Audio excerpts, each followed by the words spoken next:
Today we are looking at the new comedy horror flick, Sting.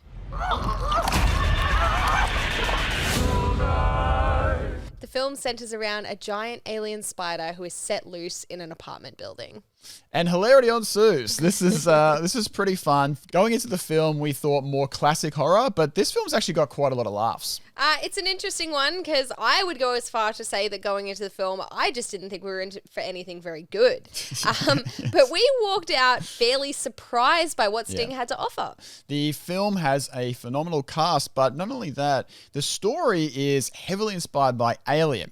We actually got to talk to the director at the premiere that we went to, and he admittedly is a massive fan of the Alien franchise and basically decided to make an Alien movie, but a film that actually starred a spider instead of a standard alien. Yeah, which I think is a very interesting take. I personally am terrified of spiders, and I don't think we have enough horror movies out there that center around spiders. That's true. Being that they are such a big common fear of everyone, you'd think that people would market off that a little bit more. And Kiah Roache-Turner, he saw the bait and he went for it. Yes, he's done a great job. He's actually even gone so far as to recreate a lot of iconic scenes from Alien, almost shot to shot, but just replacing it with that giant spider. The giant spider is also, in most shots, practical. They've made it a practical effect, so he looks fantastic. Yeah. And as I briefly mentioned before, we have to talk about the cast because for a film that's a relatively low budget, it looks fantastic and it is acted really well. Absolutely. In the main role, we have Elila Brown, who plays Charlotte. Elila Brown is set to be young Furiosa in the upcoming Mad Max. Yeah, she's a very big star. She's had a few roles. Which is really surprising when the director sat down and told the audience that she is going to be young Furiosa. I was a bit blown away. I was like, this is insane that you bagged her for this small movie, and she's going on to big things. Yes, and her father, you would know a little bit as well from. Yeah, Ryan Kaur, who is already worked with horror before in Wolf Creek 2. And I also think that his performance in Wolf Creek 2 is a great one. Yes, I want to say the cast as a whole were really surprisingly good.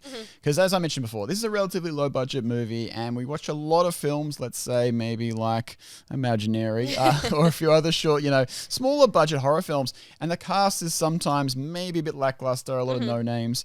I really felt like every performance here was strong. Even with the opening of the film, we get an Australian icon, Noni Hazelhurst, playing the grandmother character, and she has some memory issues, which does play into the comedy heavily. We don't want to spoil the jokes here because she's fantastic, but every performance is really great. Speaking of the opening, just before we move on any further, the opening really is the moment that you realize that this is not just another film to fill the gap of horror for the year.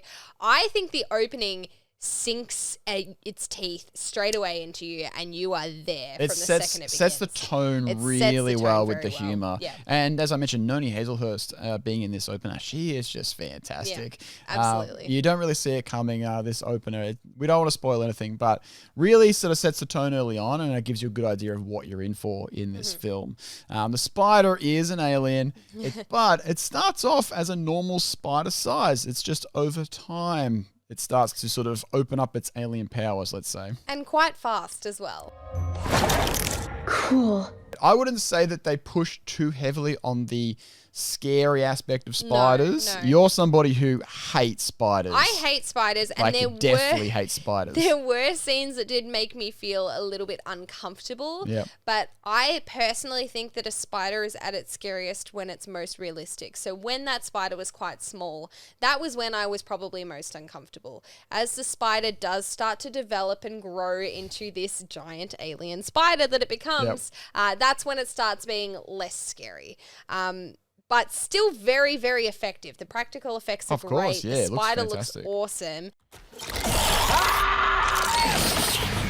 And I think we'll finish off this video by talking about one more thing, which Adam and I particularly enjoyed, and that is the origin of the name Sting, which is mentioned towards the start of the movie, and we also had a chat to the director afterwards about it.